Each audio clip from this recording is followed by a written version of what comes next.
I am your English grammar teacher, Anaya, and I am happy to welcome you once again to our learning journey with Nova Learn Books, an imprint of Mount Enlightenment International.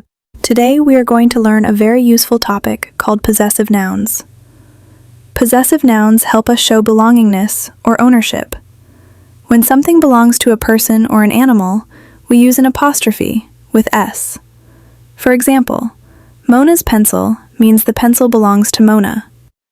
If the noun is plural and already ends with S, we add only the apostrophe, like students' bags. Possessive nouns make our sentences clear and meaningful.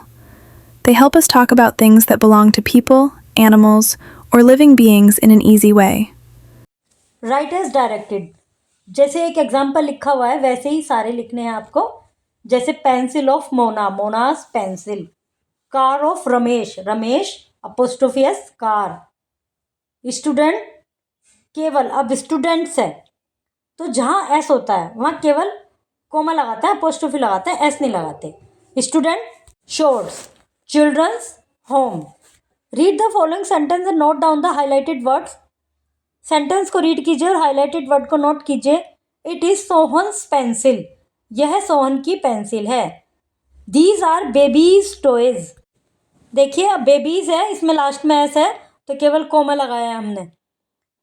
These are my uncles car, जिनमें last में S होता है उसमें बाद में केवल coma लगाते हैं.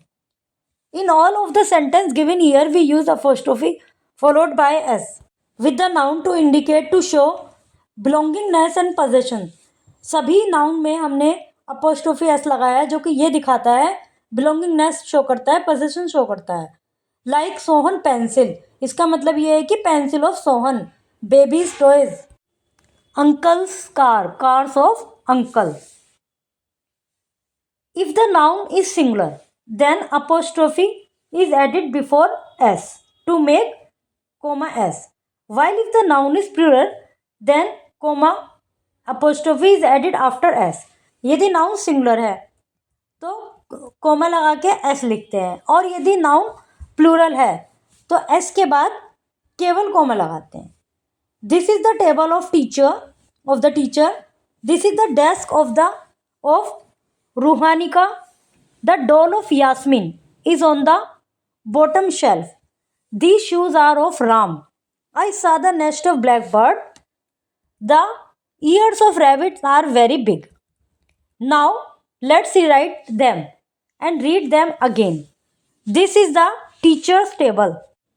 This is the teacher's table. This is Ruhanika's desk. Yasmin's doll is on the bottom shelf.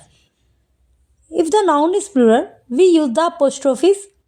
यदि नाउन प्लूरल है तो केवल apostrophe यूज करते हैं just after s to show possession.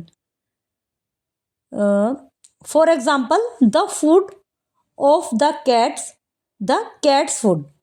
मतलब यदि प्लूरल है, s लगा हुआ है, तो हम केवल पोजेशन शो करने के लिए apostrophe यूज करते हैं. अब जो प्लूरल इस तरह से हैं, जैसे चिल्ड्रन, चाइल्ड का प्लूरल चिल्ड्रन है, तो उसमें अपोस्ट्रोफी एस लगाएंगे. लेकिन जहाँ एस लगा हुआ है प्लूरल में वहाँ केवल अपोस्ट्रोफी लगाएंगे.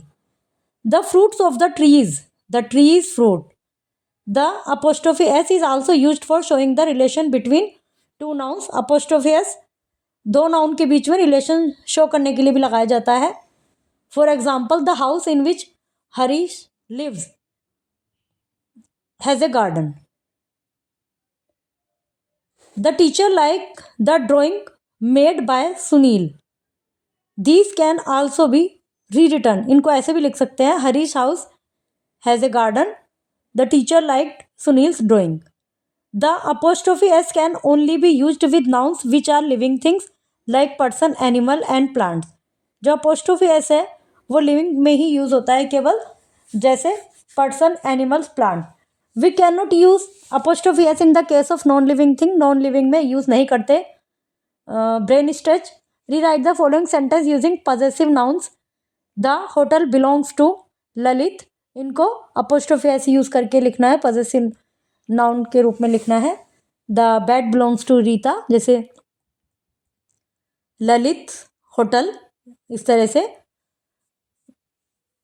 Rita's bet, the toys of Tom, Tom's toys, the bicycle of watchman, watchman's bicycle. The apostrophe s along with s is used after a noun for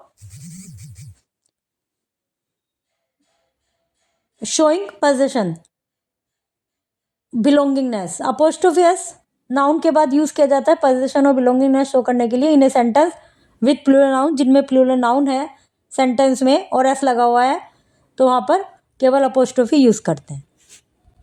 You are doing a wonderful job learning grammar step by step. Keep practicing, keep observing things around you, and I will see you soon with another exciting English grammar lesson.